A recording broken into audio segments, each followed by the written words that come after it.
যারা বাংলাদেশের খারাপ অবস্থা দেখে এত হতাহত দেখে তারা নিজেরা সবকিছু ভুলে যেয়ে তাদের ওয়াদা ভুলে যেয়ে শপথ ভুলে যেয়ে তারা কিন্তু মিছিল করেছিল, এই বাংলাদেশ সরকারের বিরুদ্ধে মিছিল করেছিল।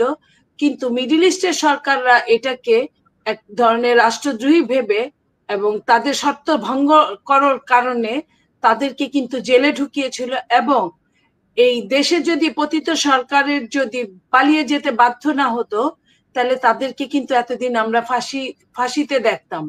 তারা একটা ছবি তোলার জন্য, একবেলা খাওয়ানোর জন্য, একবেলা নিজেরা নিজেদের অড জব করে অড ভাবে থাকে, তারা বাড়িতে নিতে পারে না, কিন্তু রেস্টুরেন্টে একটা একবেলা ভালো খাওয়া আমাদেরকে খাওয়ানোর জন্য তাদের কি পরিমাণ না তাদের কষ্ট করতে হয়। করোনার সময় যখন বিদেশিরা চলে গিয়েছিল, প্রবাসী যারা ছিল তাদের চাকরি চলে গিয়েছিল, ঠিকভাবে তারা অর্থ পাঠাতে পারে নাই, তখন আমাদের দেশের কতটা খারাপ অবস্থা হয়েছিল। আমি প্রবাসীদের নিয়ে যে কথাটা বলতে চাই, প্রবাসীরা হচ্ছে এমন বাংলাদেশের দুইটা খাত থেকে বাংলাদেশের অর্থ এনে বাংলাদেশকে টিকিয়ে রেখেছে, দুটো খাত। তার মধ্যে একটা বড়, সবচেয়ে বড় খাতটা হচ্ছে প্রবাসীদের আয়। এই রেমিটেন্সটা না পেলে বাংলাদেশে, প্রত্যেকটা দেশে কিন্তু কিছু ছাপানো টাকা থাকে। ছাপানো টাকা তখনই টাকায় অর্থে পরিণত হয় যখন অন্য দেশের সাথে আপনার মুদ্রা বিনিময়ে যে মুদ্রাটা যতটুকু আসে, আমার কাছে এইটা হিসাব। তো সেই জায়গায় প্রবাসীরা প্রায় 1 কোটির ঊর্ধ্বে প্রবাসীরা আমাদের বিদেশে থাকে এবং তারা তাদের আত্মীয় স্বজন দেশের জন্য জান প্রাণ দিয়ে তারা অর্থ উপার্জন করে পাঠায়। এইখানে প্রবাসীদের মধ্যে আবার রকম ফের আছে। শিক্ষিত ধনী প্রবাসীদের চেয়ে আমাদের যারা অড জব করা প্রবাসী তারা সবচেয়ে বেশি অর্থ পাঠায়। যা ইনকাম করে সম্পূর্ণ অর্থ, শুধু দুবেলা দুমুঠো খাওয়া বাদ দিয়ে সম্পূর্ণ অর্থটা দেশে পাঠায় তার আত্মীয় পরিজন এবং দেশের জন্য। তো আমি প্রথমেই তাদের কথা বলতে গিয়ে তাদেরকে আমি মনের অজান্তে বা জানতে তাদেরকে স্যালুট জানাই, কারণ বাংলাদেশ পৃথিবীর বুকে দাঁড়িয়ে আছে এই প্রবাসী ভাই বোনদের উপর এবং গার্মেন্টসে আমাদের যে ভাই বোনরা কাজ করে তাদের রেমিটেন্সের উপর এখন পর্যন্ত। পরবর্তীতে গার্মেন্টস নিয়ে যে শুল্ক নীতি নিয়ে যা হচ্ছে জানি না কি হবে, তবে আমি এই কথাটা বলি শুধু অর্থই দিচ্ছে তা কিন্তু না।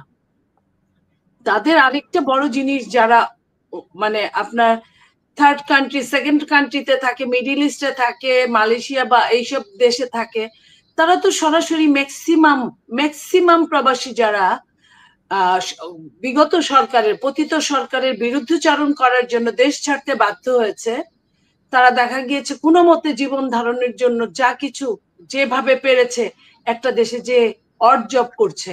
আবার কেউ কেউ আছে অড জব করে কিন্তু তার টাকার একটা অংশ রাজনীতির জন্য খরচ করে, সেটা তো আছেই।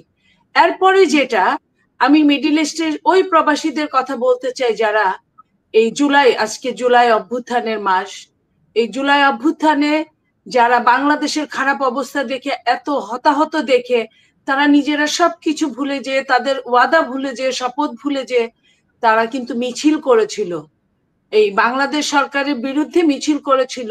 কিন্তু মিডল ইস্টের সরকাররা এটাকে এক ধরনের রাষ্ট্রদ্রোহী ভেবে এবং তাদের শর্ত ভঙ্গ করার কারণে তাদেরকে কিন্তু জেলে ঢুকিয়েছিল। এবং এই দেশে যদি পতিত সরকারের যদি পালিয়ে যেতে বাধ্য না হতো তাহলে তাদেরকে কিন্তু এতদিন আমরা ফাঁসিতে দেখতাম, যারা কিনা পরবর্তীতে তারা ক্ষমা প্রার্থনা করে বাংলাদেশ সরকারের ছত্রছায়ায় ক্ষমা পেয়ে তারা দেশে চলে এসেছে এবং এখন পর্যন্ত তারা আর যেতে পারে নাই। তাদের নিয়ে অনেক রকম ডিল হচ্ছে এইসব নিয়ে। সো এই সব কিছু মিলে, আর যারা উন্নত দেশে আছে, যারা শিক্ষিত, তারা তাদের শিক্ষা দিয়ে এই সরকারের, গত সরকারের এগেনস্টে তারা কাজ করেছে। যারা যেভাবে থেকে থাকেন এবং তারা সেইভাবে প্রত্যেকেই হয়তোবা তারা ইনকামের জন্য, তাদের জীবন গড়ার জন্য, তাদের রাষ্ট্রে যেহেতু সবকিছু দিতে পারে না, তারা হয়তো প্রবাসে পড়ে আছে আমাদেরকে সহযোগিতা করার জন্য এবং তাদের দেহটাই পড়ে আছে। কারণ আমরা যখন বিদেশ যাই তখন বুঝি তারা আমাদেরকে খাতির যত্ন না করলে কি এমন আসে যায়, বাংলাদেশের কোন এমপি মন্ত্রীর কি হলো তাতে তাদের কি আসে যায়। তারা একটা ছবি তোলার জন্য, একবেলা খাওয়ানোর জন্য, একবেলা নিজেরা নিজেদের অড জব করে, অড ভাবে থাকে, তারা বাড়িতে নিতে পারে না, কিন্তু রেস্টুরেন্টে একটা একবেলা ভালো খাওয়া আমাদেরকে খাওয়ানোর জন্য তাদের কি পরিমাণ না তাদের কষ্ট করতে হয়, ছুটি নিতে হয়। এই যে জিনিসগুলো, এইখানে দেশপ্রেম এত প্রকট যে বিদেশে না গেলে মানুষের মনে হয় দেশের প্রতি ভালোবাসা কতটুকু, এইটা বোধহয় আপনার বলার মতো না। এটা গেলে বোঝা যায়, যারা গিয়েছে তারাই বুঝে। অতএব সেই জায়গাটায় আমি টাচ করতে চাই ওইভাবে, ওনারা আমাদেরকে যেভাবে অর্থ বিত্ত ভালোবাসা দিয়ে বাঁচিয়ে রেখেছেন সেই জায়গাটায় আমি টাচ করতে চাই।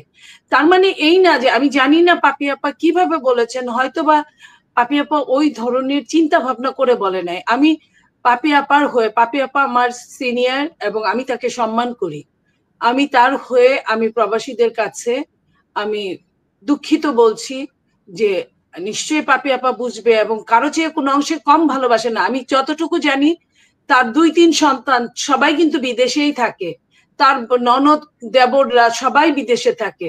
সো সে কিন্তু নিজের মনে করি হয়তো, বা তার নিজের হয়তো কোনো তিক্ত অভিজ্ঞতা আছে, সেখান থেকে বলতে পারে, আমি ঠিক জানি না। তবে এই জায়গায় আমি বলছি, অবশ্যই বাংলাদেশের যে কোনো নাগরিক ভোটার হওয়ার যোগ্য, ভোট দেওয়ার যোগ্য, এবং তারা যদি সংখ্যায় বেশি হয় তাদের সুবিধার জন্য বাংলাদেশ সরকারের, যখন যে সরকার থাকে, তাদের জন্য অন্যভাবে চিন্তা করা উচিত। কারণ এই 18-20 কোটি জনগণের যখন 1-1.5 কোটি জনগণ বিদেশ থাকে, এটা আমাদের জন্য বিরাট বিরাট অ্যাচিভমেন্ট।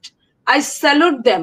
আমি এই কথা এক কথায় বলতে পারি যে তারা আমাদের দেশের, এটা যারা মানে ওইভাবে চিন্তা না করবে তারা বুঝতে পারবে না যে তারা পাঠাচ্ছে তাদের ফ্যামিলির কাছে টাকা, ঠিক আছে, কিন্তু টাকাটা তো টাকা আসছে না, ডলার আসছে, পাউন্ড আসছে, আপনার কি রিয়েল আসছে, ইয়েন আসছে, বিভিন্ন ভাবে যে যে দেশে থাকে, সেটা যখন বাংলাদেশি টাকায় ভাঙছে তারা, এবং এই টাকাটা দিয়ে বাংলাদেশ সরকার তার পছন্দ মতো জিনিস ক্রয় করতে পারছে, আমদানি করতে পারছে, এটাই হচ্ছে বৈদেশিক নীতি, এটাই হচ্ছে বিদেশ থেকে কেনার, মুক্তবাজার অর্থনীতি থেকে কেনার একটা উপায়।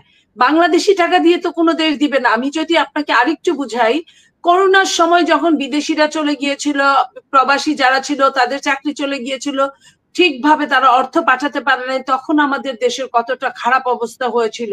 এই বৈদেশিক মুদ্রার কারণে যখন বিমানে, যখন বিভিন্ন এয়ারলাইন্স যখন ডলার পাচ্ছিল না, ডলার ক্রাইসিসে ভুগছিল, তখন আমরা আরো বুঝতে পেরেছি যে আমাদের কি অবস্থা। তারা প্রত্যক্ষভাবে তাদের পরিবারকে দেয়, কিন্তু পরোক্ষভাবে কিন্তু রাষ্ট্র, সরকার এটা পায়।